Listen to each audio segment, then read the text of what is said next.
tumbuh merata, sayang merebah di bawah pohon cemara.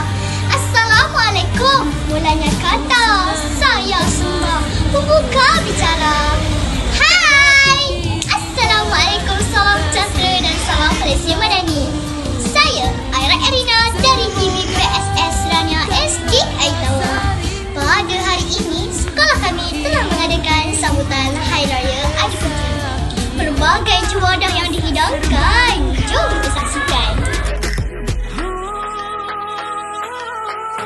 Bagai serai kita serumpun, bagai sirih tersusun. Ada ketupat, ada rendang, nasi jengkol dan kuah kacang, kuih-muih. Warahmatullahi wabarakatuh.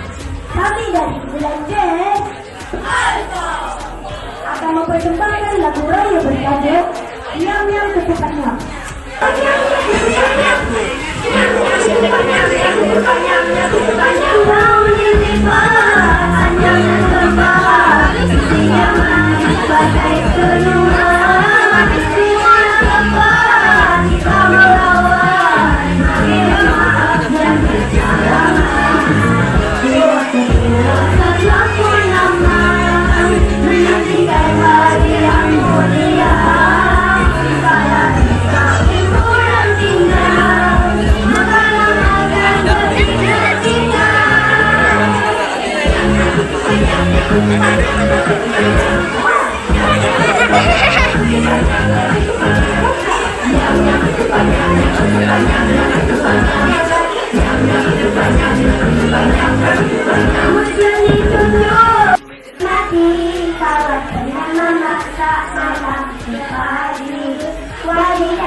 Jangan lupakan peninggalan nenek, selamat bersamaan, akhir bersamaan, akhir haji, hai budaya raya, lupa nak diberi. Sekian, terima kasih. Hai cikgu, boleh tak saya sedikit soalan? Ya, silakan. Apakah program yang sedang berlaku pada hari ini, cikgu? Ya, program hari ini adalah sambutan Hari Raya SK Aitawa bagi tahun 2025 bersamaan 1446 Hijrah. Hari ini kan 19 Syawal, jadi kita masih berada di suasana Hari Raya. Kan saya juga ada bersama. Ya, sama-sama. Hai, kembali dengan saya. Hai akak, boleh perkenalkan diri? Boleh, nama saya Kasih dan nama saya pula Zara. Boleh saya bertanya sedikit soalan? Boleh. Apakah perasaan akak semasa sambutan ini? Saya rasa sangat gembira kerana dapat menikmati suasana Hari Raya bersama kawan-kawan untuk kali yang terakhir. Betul tu, tambahan pula kami yang tahun lalu kami rasa sangatlah gembira kerana dapat menyambut sambutan Hari Raya Aidilfitri. Last day. Kali terakhir di sekolah rendah.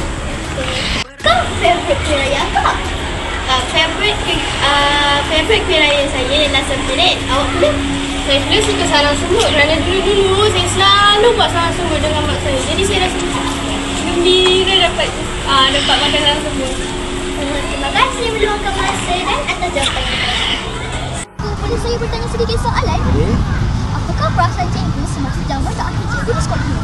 Okey, perasaan saya sangat gembira kerana suasana Hari Raya, sambutan Hari Raya sangat meriah. Jadi saya ucapkan terima kasih kepada Universiti KJKT yang melaksana, merancang dan seterusnya meraihkan hadir sambutan Hari Raya tahun 2025 dengan penuh seronok, meriah, hebat. Kira pengisian dia sangat baguslah. Boleh cikgu bagi kata-kata terakhir sebelum cikgu pindah? Saya ucapkan terima kasih kepada semua guru-guru SK Aitawa, Barisan Pentadbiran, Cikgu Hashimah, Guru Besar, Puan Nolaili, Golongan Kanan 1, Cikgu Suhaimi, Golongan Kanan M.